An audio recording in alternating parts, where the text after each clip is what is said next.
భీమ్ జై ఫులే ఒక 4 రోజుల కిందట మరి నగర్ కర్నూలు జిల్లా కమ్మెర గ్రామంలో మల్లన్న స్వామి దగ్గరికి బిడ్డ పుట్టింది అని చెప్పేసి సంతోషంతో ఆ దేవుడి ఆశీర్వాదాల కోసం వెళ్తే మరి అక్కడ 2 నెలల పిల్లని 2 నెలల పసికందుని చిన్నారి అని చూడకుండా వాళ్ళ అమ్మ మా భర్త ప్రాణాన్ని ఈ చిన్న పిల్లనన్నా చూసి ఈ పసికందుని ముఖాన్ని చూసైనా వదిలేయండి, బతికించండి, మేము వేరే ఊరికి పోయి బతుకుతామని చెప్పినా కూడా ఆ కాళ్ళ దగ్గర పెట్టినటువంటి పసికందు పైన కాళ్ళు పెట్టి తొక్కి ఆమె మరణానికి కారణమైనటువంటి వ్యక్తులు ఈ 2.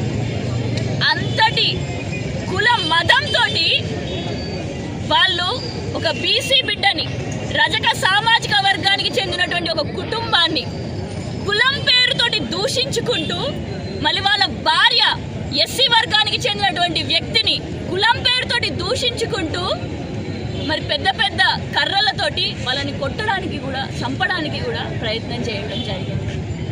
అసలు ఈ 2 నెలల పాప మరణించే అంత వరకు కూడా కనీసం పోలీసులు వీళ్ళలో ఒక కేసు ఉన్నది అని చెప్పి రికగ్నైజ్ కూడా చేయలేదు అని అంటే ఎంతటి దౌర్భాగ్యమైన స్థితిలో ఉన్నామో ఆలోచించండి. నేడు పోలీసులందరూ కూడా అదే విధంగా అధికార పార్టీకి చెందినటువంటి అగ్రవర్ణాలకు చెందినటువంటి రెడ్లు కూడా వాళ్ళ చేతుల్లోకి చట్టాన్ని తీసుకొని ఉంటున్నారు. మరి అది ఎన్ని రోజులని అనుకుంటున్నారు? మొన్న ఇటీవల నల్గొండ జిల్లాలో కూడా ఒక బీసీ బిడ్డ సర్పంచ్కి నామినేషన్ వేయడానికి పోతే ఆయన నోట్లో మూత్రం పోసింది, మూత్రాన్ని లాగించింది.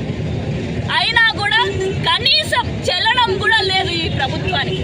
మరి ఇట్లనే ఇదే విధంగా ఒక ఇన్సిడెంట్ మధ్యప్రదేశ్ రాష్ట్రంలో జరిగితే అక్కడ ఒక బీజేపీ వ్యక్తి ఒక ఎస్టీ బిడ్డ పైన మూత్రం పోస్తే మరుసటి రోజే అక్కడ ఉన్నటువంటి ముఖ్యమంత్రి ఆయనని పిలుచుకొని ఆయన కాళ్ళు కడిగి ఏం చూపించడానికి?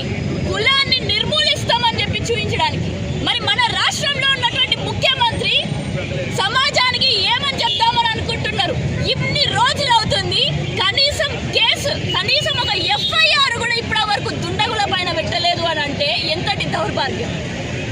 రోత కలిగించే విషయం ఏంటంటే ఇంకా వీళ్ళ పైన పెట్టకుండా కేసు ఎవరైతే బేబీ మౌనిక చనిపోయినటువంటి బిడ్డ ఉన్నదో వాళ్ళ కుటుంబం పైన సెక్షన్ 325 కేసులు పెట్టి, సెక్షన్ 325 అంటే అగేన్స్ట్ లో ఉన్న వాళ్ళకి వాళ్ళ బొక్కలు చేతిలో కాల్లో పర్మనెంట్ గా సూపో చెవులో వినబడకపోతే పెట్టేటటువంటి కేసు. అంత పెద్ద కేసు ఎవరైతే హత్య చేయబడ్డారో ఆ హత్యకి గురైనటువంటి కుటుంబం పైన రివర్స్లో పెట్టింది.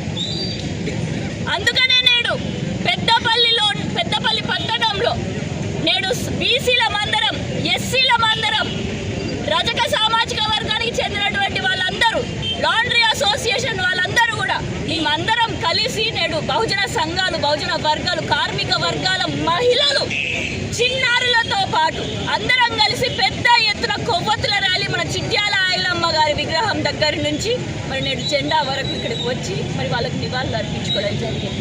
మరి బేబీ మౌనికకి వాళ్ళ కుటుంబానికి న్యాయం జరిగేంత వరకు, న్యాయం అంటే కేవలం దోషులకి శిక్ష మాత్రమే కాదు, కఠినమైన చర్యలు వీళ్ళపైన మాత్రమే కాదు, న్యాయం అంటే ముఖ్యమంత్రి గారు కూడా దీనిపైన క్షమాపణ చెప్పాల్సిందే. అదే విధంగా పోలీసులు ఎవరైతే ఇప్పటి వరకు కూడా కేసు పెట్టకుండా ఫాల్తుగా టైం పాస్ చేసిందో, అదే విధంగా బేబీ మౌనిక కుటుంబం అక్కడికి పోయినప్పుడు వాళ్ళని హేళన చేసిందో ఆ అధికారుల పైన కూడా వాళ్ళ పైన కూడా కఠిన చర్యలు తీసుకున్నప్పుడు మాత్రమే మౌనిక కుటుంబానికి న్యాయం జరుగుతుంది అని తెలియజేసుకుంటూ మరి వీరందరి పక్షాన, బీసీజేఏసీ పక్షాన పెద్దపల్లి జిల్లా నుండి మేమందరం కూడా డిమాండ్ చేస్తున్నాం, బేబీ మౌనిక కుటుంబానికి మాత్రం న్యాయం జరిగేంత వరకు పోరాటం కొనసాగిస్తూనే